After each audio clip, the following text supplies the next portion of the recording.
السلام علیکم ورحمۃ اللہ۔ اردو ہے جس کا نام ریختہ چاند، ریختہ چاند میں آپ کو خوش آمدید میرے یاروں میرے پیاروں۔ یہ چینل شاعری کا چینل ہے اور جب تک ہم زندہ ہیں شاعری ہوتی رہے گی۔ آج میں خاص طور پہ حکمرانوں سے مخاطب ہوں۔ یہ پاکستان ہمارے آباء و اجداد نے کس لیے بنایا تھا؟ اس لیے بنایا تھا کہ یہاں پہ قرآن کا قانون ہو، نہ کسی امیر کو غریب پہ، نہ کسی غریب کو امیر پہ کوئی فوقیت نہ ہو، سب کو یکساں حقوق ملے۔ لیکن کیا ہوا 70 سالوں میں، بلکہ 75 سالوں میں کیا ہوا، کیا ہوتا رہا؟ قرضے کے نام پہ سود لیا، سود پہ پیسے لیے۔ آج یہ دیکھیے سود کا نتیجہ دیکھیے کہ سود کے بارے میں اللہ اور رسول کا فرمان ہے کہ جس نے سود لیا دیا اس نے اللہ اور اس کے رسول سے جنگ کی۔ تو دیکھ لیجئے قرضہ لے لے کے حکمران عیاشیاں کرتے رہے اور آج اس مقام پہ آ چکے ہیں کہ ہمارا ملک پاکستان دیوالیہ ہونے پہ ہے۔ عیاشیاں کوئی اور کرے اور قربانیاں کوئی اور دے، تکلیفیں کوئی اور سہے۔ یہ تازہ بات ہے، ہمارے پاکستان کے وزیر اعظم فرما رہے تھے کچھ مہینے پہلے پشاور کے جلسے میں، کہہ رہے تھے کہ ہم پاکستان کی عوام کے لیے آٹا سستا کریں گے، یہاں تک کہ وزیر اعظم صاحب کو اپنے کپڑے کیوں نہ بیچنے پڑ جائیں، وہ آٹا سستا کر کے رہیں گے۔ لیکن ایسا تو کیا نہیں۔ میں ایک سوال کرتا ہوں ان سے کہ بھائی آپ اپنے کپڑے نہ بیچتے، اور آپ کو کپڑے بیچنے کی ضرورت نہیں ہے، اس سے آٹا سستا نہیں ہوگا، آپ اپنی جائیداد میں سے کچھ حصہ ہی بیچتے۔ اور یہی مشورہ میں دوسرے سیاستدانوں کو کہوں گا کہ اپنی جائیداد میں سے کچھ حصہ بیچیں تو پاکستان کا قرضہ بھی اتر سکتا ہے۔ لیکن یہ حکمرانوں نے قرضہ صرف اور صرف غریبوں سے لینا ہے، مڈل کلاس کے لوگوں سے لینا ہے۔ پیٹرول مہنگا کر کے، آٹا مہنگا کر کے، چینی مہنگی کر کے، گھی مہنگا کر کے، تیل مہنگا کر کے، سبزی مہنگی کر کے، دالیں مہنگی کر کے، چاول مہنگے کر کے، یہاں تک کہ یہ پیاز، ٹماٹر، آلو، مٹر وغیرہ وغیرہ مہنگا کر کے، یہ صرف یہ غریبوں کے سر پہ، مڈل کلاس کے لوگوں کے سر پہ یہ قرضہ ڈالنا ہے۔ عیاشیاں ان کی، تکلیفیں ہماری۔ یہ جو ان کو اتنا پروٹوکول ملتا ہے، اپنے پروٹوکول کو ختم کریں تو انشاءاللہ کچھ بہتری آ جائے گی، پاکستان کی عوام کچھ بہتر ہو جائے گی۔ اسحاق ڈار صاحب، آپ اتنا بتائیے کہ آپ نے بجٹ بنا کے قومی اسمبلی میں پیش کر دیا اور پاس بھی ہو گیا۔ IMF کے معاہدے کے مطابق آپ ان کے غلام ہیں، ان کے اپنے آقا کی بات مانی اور اسی طرح کا آپ نے بجٹ بنایا اور جو ہے پاکستان کے مڈل کلاس لوگوں پہ، غریبوں پہ آپ نے وہ بم پھینک ڈالا۔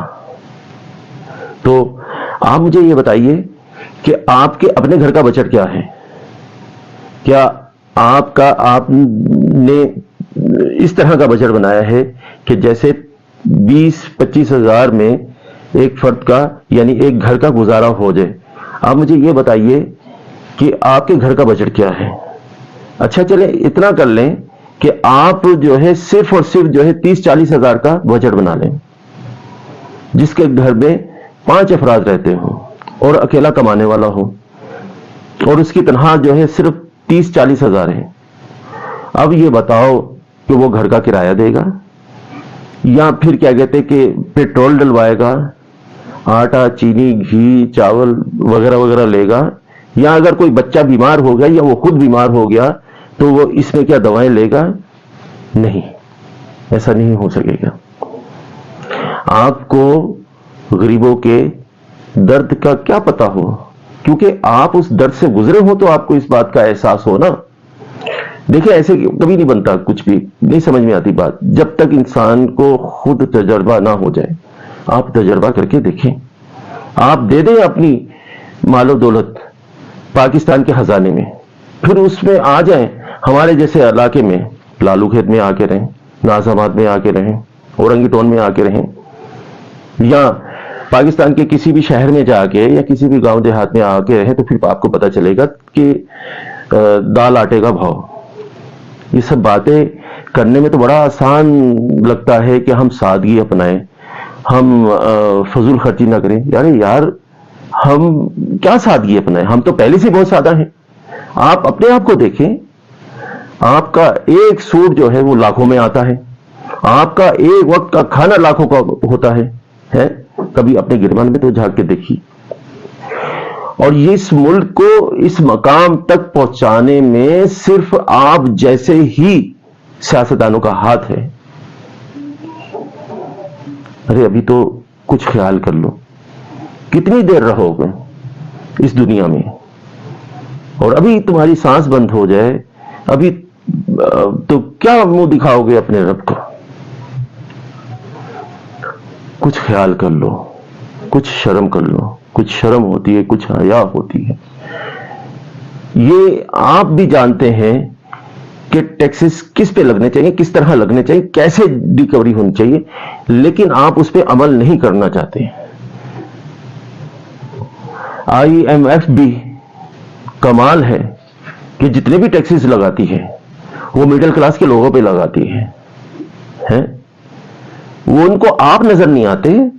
آپ جیسے بڑے بڑے جاگیردار، پیسے والے سرمایہ دار، زردار، ان کو آپ جیسے نظر نہیں آتے ہیں.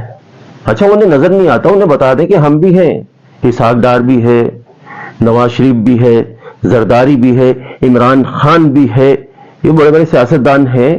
آپ ان کو دیکھیے، چھوڑیے پاکستان کی غریب عوام کو، ہم پہ ٹیکس لگائے. لیکن نہیں، آپ پتہ نہیں کس طرح آپ کشکول لے کے ان کے سامنے جاتے ہیں، وہ سمجھتے ہیں کہ آپ ہی سب سے زیادہ غریب ہیں. وہ جو 80 گز کے پلاٹ میں رہتے ہیں یا 50 گز کے پلاٹ میں رہتے ہیں یا 40 گز کے پلاٹ میں رہتے ہیں، وہ IMF والے یہ سمجھتے کہ وہ امیر ہیں، آپ غریب ہیں.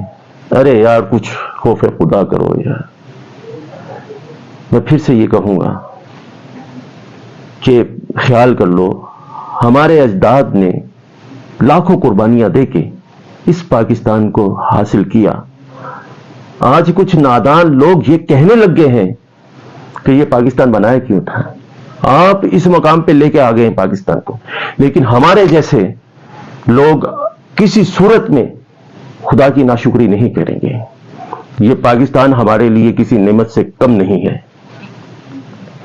یہ ملک پاکستان اسلام کے نام پہ بنا تھا، اور کسی صورت میں میرا رب اس پاکستان کو کچھ ہونے نہیں دے گا. انشاءاللہ یہ پاکستان بنا ہے تو قیامت تک رہے گا انشاءاللہ.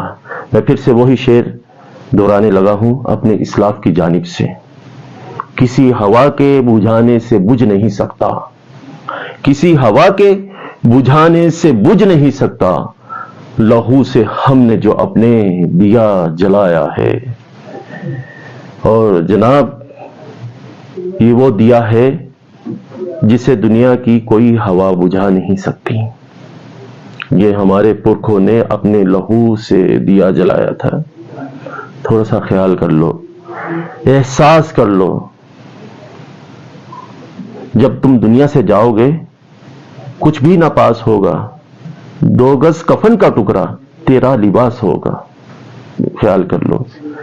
اندھیرے میں جو بیٹھے ہیں ذرا ان پر نظر ڈالو، اندھیرے میں جو بیٹھے ہیں ذرا ان پر نظر ڈالو. ارے او روشنی والو. اور میرے یارو پیارو، آپ کا میزبان چاند علی اجازت چاہتا ہے.